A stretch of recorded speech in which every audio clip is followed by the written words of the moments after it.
Latest టెక్నాలజీతో చిన్న injection తో నన్ను పూర్తి ఆరోగ్యవంతురాలను చేశారు. Elite spine and pain management centre, Manikonda, Dilsukhnagar. Ambedkar ప్రవచించిన రాజ్యాంగాన్ని నిలబెట్టుకోవడానికి అందరూ కూడా కలిసి రావాలని చెప్పి కూడా కోరుతా ఉన్నాను. ప్రత్యేకించి మన రాష్ట్రంలో ఉన్న ప్రాంతీయ పార్టీలు, మీరు ముగ్గురు కూడా లౌకిక పార్టీలే, మీరు ఆలోచించాలని కోరుతాను. ఎందుకంటే ఇవాళ అవునన్నా కాదన్నా ఈ రాష్ట్రంలో బలం మీకే ఉంది. తెలుగుదేశం పార్టీ, వైఎస్ఆర్ కాంగ్రెస్ పార్టీ రెండు బలమైన పార్టీలు. మీరు లౌకిక పార్టీలు. పైగా ఎన్టీ రామారావు గారి కాలం నుంచి ఆ పార్టీ లౌకిక భావాలతో వచ్చింది. అదేవిధంగా అవునన్నా కాదన్నా వైఎస్ రాజశేఖర రెడ్డి గారి పేరు చెప్పుకొని వైఎస్ఆర్ కాంగ్రెస్ పార్టీ పెట్టావు. అది వైఎస్ఆర్ నికార్సైన లౌకికవాది అయిన ఆయన ఫ్రమ్ ద బిగినింగ్, విద్యార్థి దశ నుండి చనిపోయే వరకు రాజశేఖర రెడ్డి గారు ఏనాడు కూడా మత ఉన్మాదులతో కాంప్రమైజ్ కాలేదు, లౌకికవాదిగా ఉన్నాడు. కాబట్టి నేను కోరుతా ఉన్నా, అటు రామారావు గారి ఆయన యొక్క దీన్ని కాపాడాలన్నా, ఆయన లెగసీని ముందుకు తీసుకోవాలన్నా, లేదా వైఎస్ రాజశేఖర రెడ్డి గారి లెగసీ నేను కొనసాగిస్తానని చెప్పేవాళ్ళు ఖచ్చితంగా లౌకిక వాదాన్ని కాపాడడానికి ముందుకు రావాలని కోరుతా ఉన్నా. ఇక మన రాష్ట్రానికి సంబంధించి రెండు అంశాలు.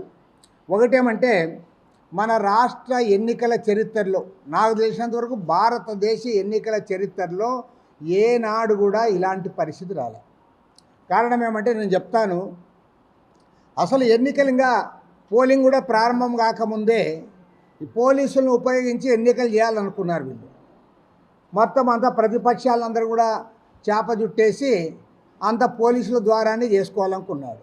దాని పర్యవసానంగానే ఎన్నికల కమిషన్ దీన్ని గమనించి భారతదేశంలో ఏ రాష్ట్రంలో కూడా లేనట్లుగా మొత్తం అధికారులందరూ కూడా ముందుగానే బదిలీ చేశారు. అది ఎవరు మామూలు సామాన్యులు కాదు. ఈ రాష్ట్ర DGP Rajendranath Reddy, intelligence DGP Sitaramanjaneyulu, అదేవిధంగా విజయవాడ సిపి కాంతిరాణా, తర్వాత Guntur IG, Chittoor SP, Nellore SP, Prakasam జిల్లా ఎస్పీ, పల్నాడు జిల్లా ఎస్పీ, మొత్తం వీళ్ళందరినీ కూడా మరికొద్ది మంది జిల్లా కలెక్టర్లతో సహా వాళ్ళందరూ కూడా బదిలీ చేశారు. ఎన్నికలు అయిపోయినాయి. ఎన్నికలు అయిన తర్వాత అయినా ప్రశాంతంగా ఉంటుందంటే ప్రశాంతత లేదు. ఎక్కడైతే అధికార పార్టీ రౌడీ ఎమ్మెల్యేలు ఉన్నారో అక్కడే గొడవలు జరుగుతూ ఉన్నాయి. అన్ని చోట్ల జరగడంలా. వాళ్ళ గోదావరి జిల్లాలో గొడవలు పెద్దగా లేవు, మేము కూడా అంగీకరిస్తాం. కాబట్టి అందరూ తప్పు పట్టడంలే. ఎక్కడ పల్నాడు జిల్లాలో పిన్నెల్లి రామకృష్ణారెడ్డి, అదేవిధంగా చంద్రగిరిలో చెవిరెడ్డి భాస్కర్ రెడ్డి, తాడిపత్రిలో వారు, అక్కడ మాత్రమే ఇవాళ గొడవలు జరుగుతూ ఉన్నాయి. చివరికి చంద్రబాబు చంద్రగిరి నియోజకవర్గంలో అభ్యర్థిపైనే హత్యా ప్రయత్నం చేశారు. అభ్యర్థిపైన నిజంగా ఆయన చెప్పాడు, నాకు గన్మెన్ వీళ్ళు, అదేవిధంగా వీళ్ళు లేకపోతే అసలు నన్ను చంపేసి ఉండేవాళ్ళని. పులిపర్తి నాని ఆయనని అసలు హాస్పిటల్లో అసలు నిజంగా ప్రాణాపాయంలో ఆయన ఫైర్ చేశాడు కాబట్టి గన్మెన్ కాపాడబడ్డాడు. అదే మీరు అసలు ఏమనుకుంటా ఉన్నారు? తర్వాత ఎన్నికల తర్వాత కూడా 11 మంది సబార్డినేట్ ఆఫీసర్స్ని సస్పెండ్ చేశారు. సబార్డినేట్ ఆఫీసర్స్ 11 మంది, డిఎస్పీలు, సిఐలు, ఎస్ఐలు, వీళ్ళందరూ కూడా సస్పెండ్ చేసే పరిస్థితి. భారతదేశ ఎన్నికల చరిత్రలో ఒక రాష్ట్రంలో ఇంత అధ్వానంగా ఎక్కడా జరగలే. దీనికి ప్రధానమైన కారణం ఏమంటే, పోలీసు ఐపీఎస్ అని ఎవరైతే పెట్టుకున్నారో వాళ్ళందరూ కూడా సిగ్గుతో తలదించుకోవాలని డిమాండ్ చేస్తారు. మీరు సిగ్గుపడాలి. ఎందుకు? పోలీస్ వ్యవస్థను ఈ 5 ఏళ్ల కాలంలో నిర్వీర్యం చేశారు, అధికార పార్టీకి తొత్తులుగా మార్చారు. దాని పర్యవసానంగానే ఇవాళ భారతదేశంలో ఉన్న ఏ రాష్ట్రంలో కూడా జరగనట్లుగా ఈ రాష్ట్రంలో మీరందరూ కూడా బదిలీ అయిపోయారు. రెండోది, ఇప్పుడు సస్పెండ్ అవుతూ ఉన్నారు. ఇంతకంటే ఘోరమైన విషయం ఇంకోటి ఉందా అని నేను అడుగుతా ఉన్నా. ఏ స్టేట్లోనైనా ఇట్లా జరిగిందే అని కూడా అడుగుతా ఉన్నా. కొన్ని ఇప్పుడు కాదు, గతంలో జరిగిందే అని కూడా అడుగుతా ఉన్నా. కాబట్టి ఏమంటే, దీనిపైన సమగ్రమైన ఎంక్వైరీ జరపాలి. ఇక మూడో ముఖ్యమైన అంశము, గోదావరి నది ఒడ్డున ఉన్నాం కాబట్టి ఇక్కడ ఇసుక దానిపైన ఈ గవర్నమెంట్ వచ్చినప్పటి నుంచి కూడా దోపిడీ జరుగుతోంది. మొత్తం ఇసుక పాలసీ మారుస్తామంటే ఏదో ప్రజలకు అందుబాటులోకి తెస్తారనుకున్నాం. మొత్తం లక్షలాది మంది భవన నిర్మాణ కార్మికుల పొట్టను కొట్టారు, దోచుకున్నారు, ఇంకా దోచుకుంటా ఉన్నారు. కనీసం పోలింగ్ అయిపోయిన తర్వాత సుప్రీంకోర్టు చెప్పింది, ఇప్పుడు దాన్ని ఆపుతా ఉన్నారు. కాబట్టి ఏమంటే ఈ 4.5 సంవత్సరాలుగా ఇసుక పాలసీలో జరిగిన అవకతవకలపైన, అక్రమ సంపాదన పైన, వీటన్నిటిపైన కూడా సమగ్రమైన దర్యాప్తు కొత్త ప్రభుత్వం చేయించాలని చెప్పి సిపిఐ తరఫున డిమాండ్ చేస్తాము. ఇవాళ పాకిస్తాన్ లాంటి దేశాలు, కొన్ని ముస్లిం దేశాలు ఉన్నాయి, కానీ క్రిస్టియన్ దేశాల్లో వాళ్ళు ఎవరు క్రిస్టియన్ దేశం అని చెప్పలే. ఇప్పుడు అమెరికాలో అన్ని మతాల వారు ఉన్నారు. మన దగ్గర నుంచి పోయిన వాళ్ళు కూడా అక్కడ స్వేచ్ఛగా ఉన్నారు. నేను కూడా 2 సార్లు అమెరికాలో పోయినా, అక్కడ ఎక్కడ ఇది లేదు. ఏ ప్రెసిడెంట్ కానీ ఇంకొకరు కానీ ఒక మతాన్ని పైకెక్కి ఆడ మాట్లాడే పరిస్థితి లేదు. గొడవలు జరిగింది ఎక్కడ? 3 ప్రాంతాలు నేను చెప్పా. తాడిపత్రి, పల్నాడులో పిన్నెల రామకృష్ణాడి ఏరియా, ఆడ తిరుపతిలో. అసలు అనంతపురం, కర్నూలు జిల్లాలో గొడవలు జరగంగా చూశాం, కానీ తిరుపతి జిల్లాలో పెద్దగా ఎప్పుడు గొడవలు జరగవు.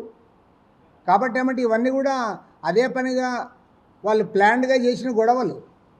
తిరుపతి, చంద్రగిరి లేదా కుప్పము ఇవన్నీ కూడా పీస్ఫుల్గా ఉండే ప్రాంతాలు అవి. అక్కడ ఎప్పుడు కూడా ఈవెన్ బ్రహ్మాండంగా ఫ్యాక్షన్ రాయలసీమలో ఉన్నప్పుడు కూడా చిత్తూరు జిల్లాలో పెద్ద ఫ్యాక్షన్ ఉండేది కాదు. మరి ఇప్పుడు ఎందుకు జరుగుతూ ఉన్నాయి? కాబట్టి ఏమంటే అధికారులు మార్చడం వల్ల కాదు, అదే పనిగా ఉద్దేశపూర్వకంగా ఆ తర్వాత ఒక అక్కస్తో వాళ్ళు వాళ్ళు ఏమనుకున్నారు, చంద్రగిరి సీట్లో ఏకపక్షంగా ఎన్నిక జరుగుతుంది, ఈజీగా గెలుస్తామనుకున్నారు. ఇప్పుడు ఆ పరిస్థితి పోయింది. చివరికి తెలుగుదేశం అభ్యర్థి గెలుస్తాడనేంత వాయిస్ వస్తుంది అక్కడ. దాంతో అక్కస్ పట్టలేక పోయి ఆయన మీద దాడి చేశారు. లేకపోతే ఆయన స్ట్రాంగ్ రూమ్ దగ్గర పోతూ ఉంటే వీళ్ళకేం అడ్డము? వీళ్ళు ఆడ ప్లాన్డ్గా ఉండి కట్టెలు, రాళ్ళు అన్నీ పెట్టుకొని ఒకేసారి కత్తులు పట్టుకొని దాడి చేశారంటే అది planned attack. Everybody no shit. పోనీ అదేదో రాత్రి ఎక్కడో ఇంటి దగ్గర పోతూ ఉంటే ఏదో చీకట్లో పోతా ఉంటే కాదు కదా. కాబట్టి ఏమంటే దీన్ని బట్టి అర్థమవుతున్నది ఒకటే, పక్కా ప్లానింగ్తో జరుగుతూ ఉన్నాయి. తర్వాత అక్కడ ఎవరైతే ఇప్పుడు సస్పెండ్ అయ్యారో వాళ్ళు మొదటి నుంచి కూడా ప్రభుత్వానికి కొమ్ము కాస్తున్న సిఐలు, డిఎస్పీలు వాళ్ళు పక్కాగా వాళ్ళ కొమ్ము కాస్తా ఉన్నారు. దాని పర్యవసానంగానే ఆ దాడి జరిగింది. కాబట్టి నేను ఏమనేది అంటే వీటన్నిటిపైన కూడా నిష్పాక్షికమైన విచారణ జరగాలి. దేశవ్యాప్తంగా ఉన్న లౌకిక పార్టీలు, సంస్థలు, వ్యక్తులు, శక్తులు, మేధావులు అందరూ కూడా ముక్త కంఠంతో ఖండించాలని కోరుతారు. ఎందుకంటే కాంగ్రెస్ పార్టీ అనేది అది secular party. Samajwadi party is also a secular party. Secular పార్టీలు వాళ్ళు ఇప్పుడు అందరూ 60-70 ఏళ్ళు వాళ్ళు కూడా అధికారంలో ఉన్నారు కదా. మరి కాంగ్రెస్ పార్టీ అధికారంలో ఉన్నప్పుడు గుళ్ళు ఏడన పడగొట్టారా, మసీదులు ఏడన పడగొట్టారా, చర్చిలు ఏడన పడగొట్టారా? నీ హయాంలో జరిగినాయి. మొన్ననే మణిపూర్లో చర్చిలను పడగొట్టారు, వాళ్ళ క్రైస్తవులను వాళ్ళని రేప్ చేశారు, పాస్టర్లను చంపేశారు. కనీసం ప్రధానమంత్రి ఒక ఖండన కూడా ఇవ్వలే, ప్రధానమంత్రి మణిపూర్ విజిట్ కూడా చేయలే. కాబట్టి ఏమంటే ఇవాళ సెక్యులరిజం అనే దానికే ప్రమాదం ఉంది, ప్రజాస్వామ్యానికి ప్రమాదం ఉంది. ప్రతిపక్ష నాయకులను జైళ్లలో పెట్టి వారు ఎన్నికల్లో ఏకపక్షంగా వాళ్ళు అధికారంలోకి రావాలని ప్రయత్నం చేశారు. జార్ఖండ్ ముఖ్యమంత్రిని జైల్లో పెట్టారు, ఢిల్లీ ముఖ్యమంత్రి జైల్లో పెట్టారు, ఢిల్లీ డిప్యూటీ చీఫ్ మినిస్టర్ జైల్లో పెట్టారు. కాబట్టి ఏమంటే తమకు అనుకూలంగా ఎవరైతే ఉండరో, తమకు వ్యతిరేకంగా ఎవరైతే ఎన్నికల్లో పోరాడుతున్నారో వాళ్ళపైన అక్రమంగా కేసులు పెట్టి జైళ్లలో పెట్టి ప్రజాస్వామ్య రహితంగా ప్రజాస్వామ్యాన్ని అపహాస్యం పాల్చేసే పద్ధతుల్లో ఎన్నికలు జరపాలని చూశారు. కాబట్టి ఈ దేశంలో లౌకికవాదం నిలబడాలన్నా, ప్రజాస్వామ్యాన్ని పరిరక్షించాలన్నా, మరో మాటలో చెప్పాలంటే ఇవాళ అంబేద్కర్ ప్రవచించిన రాజ్యాంగం కొనసాగాలంటే ఖచ్చితంగా ఎన్డీఏ ప్రభుత్వం ఓడిపోవాలి, నరేంద్ర మోడీ గద్దె దిగాలి. దానికి అందరూ కూడా ఆలోచించాలని కోరుతాం. విపక్ష కూటమి వల్ల 10 ఏళ్ళుగా నువ్వు అధికారంలో ఉన్నావు కదా, నువ్వు చేసిందేమో చెప్పమని అడిగితే చెప్పడానికి ఏమీ లేక మతాన్ని పెట్టుకొని ఊగులాడుతూ ఉన్నావు. దీన్ని బట్టి అర్థమవుతా ఉంది నీవు చేసిన మంచి పని ఎక్కడైనా ఒక్క మీటింగ్లో ఎడన్నా మాట్లాడావా? అయ్యా నేను పలానా వరకు పేదరికాన్ని తగ్గించాను, లేదా పలానా వాళ్ళకు ఉద్యోగాలు ఇచ్చాను, పలానా దగ్గర ధరలు తగ్గించాను, లేదా ఇల్లు కట్టాను, నీవేమి లేదు. నువ్వేమి ఒక ప్రాజెక్టు కట్టలేకపోయావు. జాతీయ ప్రాజెక్టుగా ప్రకటించిన పోలవరం ప్రాజెక్టు 10 ఏళ్లలో కూడా నువ్వు కట్టలేకపోయినావు. కాబట్టి ఏమంటే నువ్వు చేసింది ఏమీ లేక, చెప్పుకోవడానికి ఏమీ లేక ఇవాళ ఏం చేస్తున్నావంటే అవుట్ రైట్గా మత అజెండా పట్టుకుంది. కౌంటింగ్ ప్రక్రియ ప్రశాంతంగా జరుగుతుంది. ఎన్నికల సంఘం చాలా సీరియస్గా తీసుకుంది.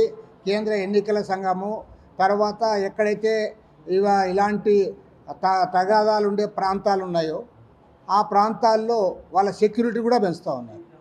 కాబట్టి ఏం భయం లేదు. ఖచ్చితంగా ఎన్నికల కౌంటింగ్ అనేది ప్రశాంతంగా జరుగుతుంది. చెదురుమదురు సంఘటనలు జరిగితే వాళ్ళు జైల్లోకి పోతారు. ఆంధ్ర రాష్ట్రంలో దురదృష్టం ఏమంటే ప్రధానమైన రాజకీయ పార్టీలు, ప్రధానమైన ప్రింట్ మీడియా, ప్రధానమైన ఎలక్ట్రానిక్ మీడియా అందరూ కూడా లోక్సభ ఎన్నికల గురించి ఇక్కడ చర్చ పెట్టలేదు. సింగిల్ అజెండా పెట్టుకున్నారు. జగన్మోహన్ రెడ్డి ఉండాలన్నా, జగన్మోహన్ రెడ్డి పోవాలన్నా అని. కాబట్టి దీని చుట్టే తిప్పారు. కాబట్టి ఇక్కడ గెలుపు అనేది అది ఒక జగన్మోహన్ రెడ్డి వ్యతిరేక ఓటుతో వాళ్ళు గెలుస్తున్నదే తప్ప బీజేపీకి అనుకూలంగా గెలుస్తున్నది కాదు. ఈవెన్ రాజమండ్రిలో పురంధరేశ్వరి ఒకవేళ గెలిచినా అది కూడా బీజేపీ గెలుపు కాదు, ఈ ప్రభుత్వానికి వ్యతిరేక ఓటు ద్వారా గెలిచేది. మరిన్ని వీడియోస్ కోసం ఛానల్ ని సబ్స్క్రైబ్ చేయండి. లేటెస్ట్ అప్డేట్స్ కోసం వాట్సాప్ ఛానల్ ని ఫాలో చేయండి. అండ్ లింక్ డిస్క్రిప్షన్ లో ఉంది.